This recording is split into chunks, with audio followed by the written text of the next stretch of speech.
I've got to tell you about the time I died. No, not my body, but the person I thought I was. And in that moment of absolute bone-chilling terror, I came face to face with the one who was really in control all along. This wasn't a dream. This wasn't a metaphor. It was the complete meltdown of my identity. And what I found on the other side permanently rewired my understanding of reality, of myself, and of you.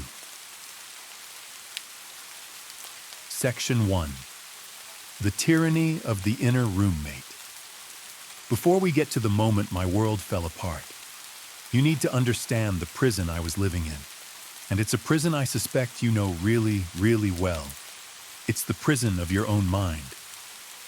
See, for my entire life, I had a roommate. A roommate who lived inside my head, rent-free.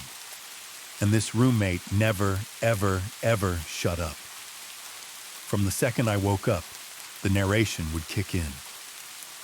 You're already late. You slept terribly. Wow, that thing you said yesterday was dumb. You need to freak out about that meeting next week.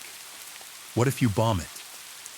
It was a non-stop commentary of criticism, anxiety, and flat-out fear. And this voice, this narrator, it felt like me. How could it not be? It used my voice. It had all my memories, and it seemed to be the very engine of my personality. We're all taught to believe this is normal. The philosopher René Descartes famously said, "I think, therefore I am." We've literally built our whole sense of self on the idea that we are the thinker. But what if that's the biggest mistake we're all making? What if the voice in your head isn't you, but a tool that has taken over the workshop? My life was completely dictated by this inner narrator. My moods were hijacked by its stories. My potential was choked by the limits it swore were real. I thought I was the one driving, but I was just a terrified passenger, white-knuckling the dashboard while this frantic voice had its foot on the gas, steering us wildly off a cliff. The pain wasn't just in the big disasters. It was in the constant, low-grade buzz of inadequacy, that background noise of not good enough that infected everything. And that's the core pain for so many of us, feeling controlled by our own negative thoughts. Section 2. The Moment of Collapse.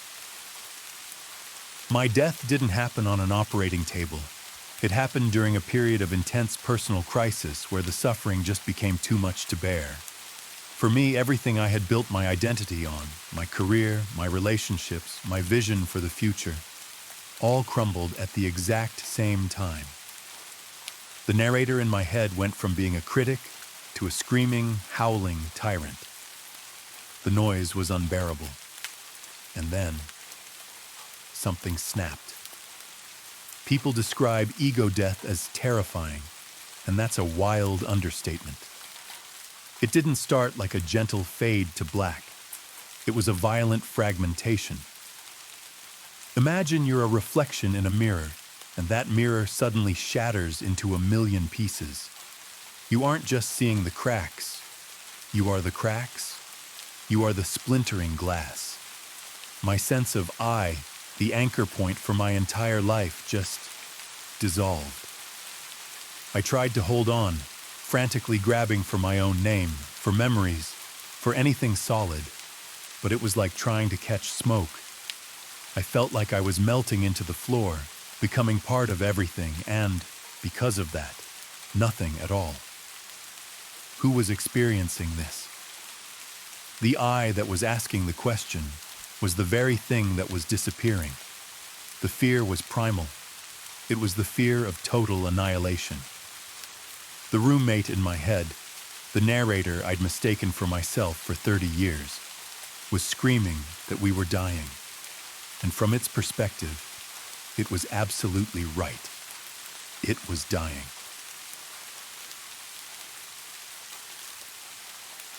Section 3. The Unveiling. Meeting the operator. In the silent, empty space left behind by my shattered ego, the terror started to fade. The frantic screaming of the narrator was gone, and for the first time in my entire life, there was silence. A deep, peaceful, endless silence. The storm had passed, but what was left? I learned I wasn't the storm. I was the sky. And in that sky, I met the one who was really in control. It wasn't a person. It wasn't some cosmic entity. It was the sky itself. It was pure, silent, unjudging awareness. The quiet operator behind the curtain. Here's the massive realization. You are not your thoughts. You are the awareness of your thoughts. The thoughts just appear. They bubble up from the vast subconscious processing of your brain. And here's the wild part. Modern neuroscience is starting to back this up. While the exact numbers are debated, scientists agree that our subconscious minds process a staggering amount of information, while our conscious minds handle only a tiny fraction of it. In some studies, brain activity predicting a decision has been detected up to several seconds before the person is consciously aware of even making a choice. So who's thinking your thoughts? In a very real way, your brain is. Your subconscious is. What we call I, the ego, is just the part of the process that wakes up late, sees the thought that has already appeared, and then slaps a sticker on it that says, "I thought this." It's like a White House press secretary taking credit for a policy that thousands of anonymous staffers worked on for months. The person I met was this silent background awareness. It was the screen that the movie of my life was projected onto. I had spent my whole life obsessed with the drama, the action, and the chaos of the movie, believing that I was the movie. I never realized my true nature was the screen itself, unaffected, unchanging, and always there. The ego, my inner narrator, was just one character in the film, a very loud and convincing one, but still just a character. Section 4. So if I'm not my thoughts, who am I? This leads to the biggest question you can ever ask. If that voice isn't me, then who am I? The answer is both incredibly simple and completely revolutionary. You are the space in which it all happens. You are the witness, the silent observer. This isn't some new age idea. It's a core truth in many spiritual traditions, from Buddhism's concept of no self to the teachings of modern masters like Eckhart Tolle. They all point to the same thing. Your ego, that collection of thoughts and memories you call me, is a mental construct. It's a tool for navigating the world, but it's not who you are. The ego is the filter that stands between you and the direct experience of reality. Now, this doesn't mean the ego is an enemy we have to destroy. That's a huge misconception. This isn't about annihilation.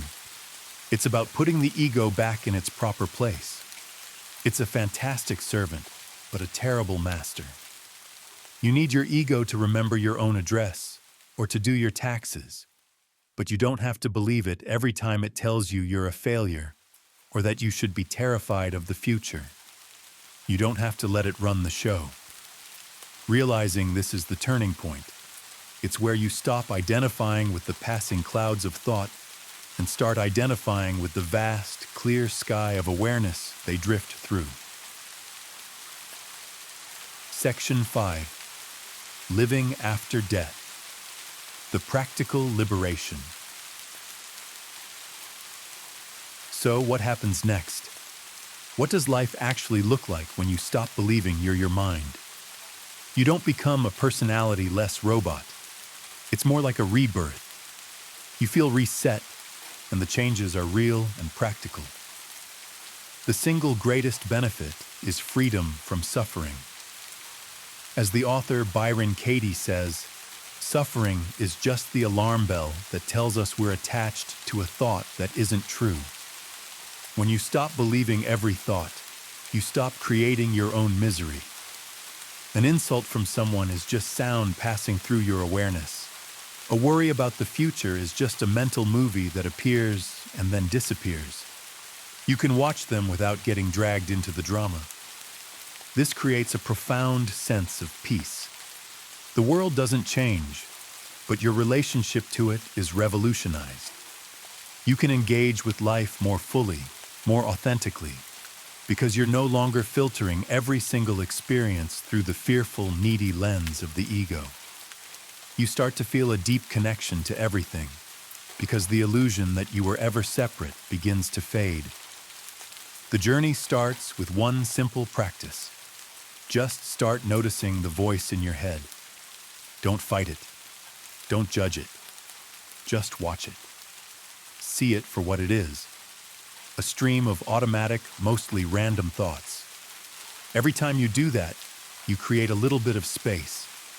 You gently reclaim your identity from the thought stream and place it back where it belongs, in the silent, peaceful awareness that is your true self. This journey of untangling your true self from the narrator in your head can feel lonely, but you're not walking it alone.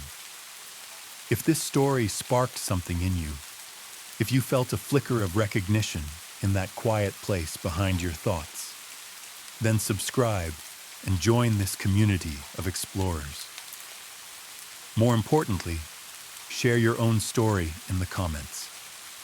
What's your relationship with the voice in your head? Your journey is a critical part of this conversation. The time I died was the moment I actually started to live. I met the person controlling my thoughts and found out it wasn't a person at all.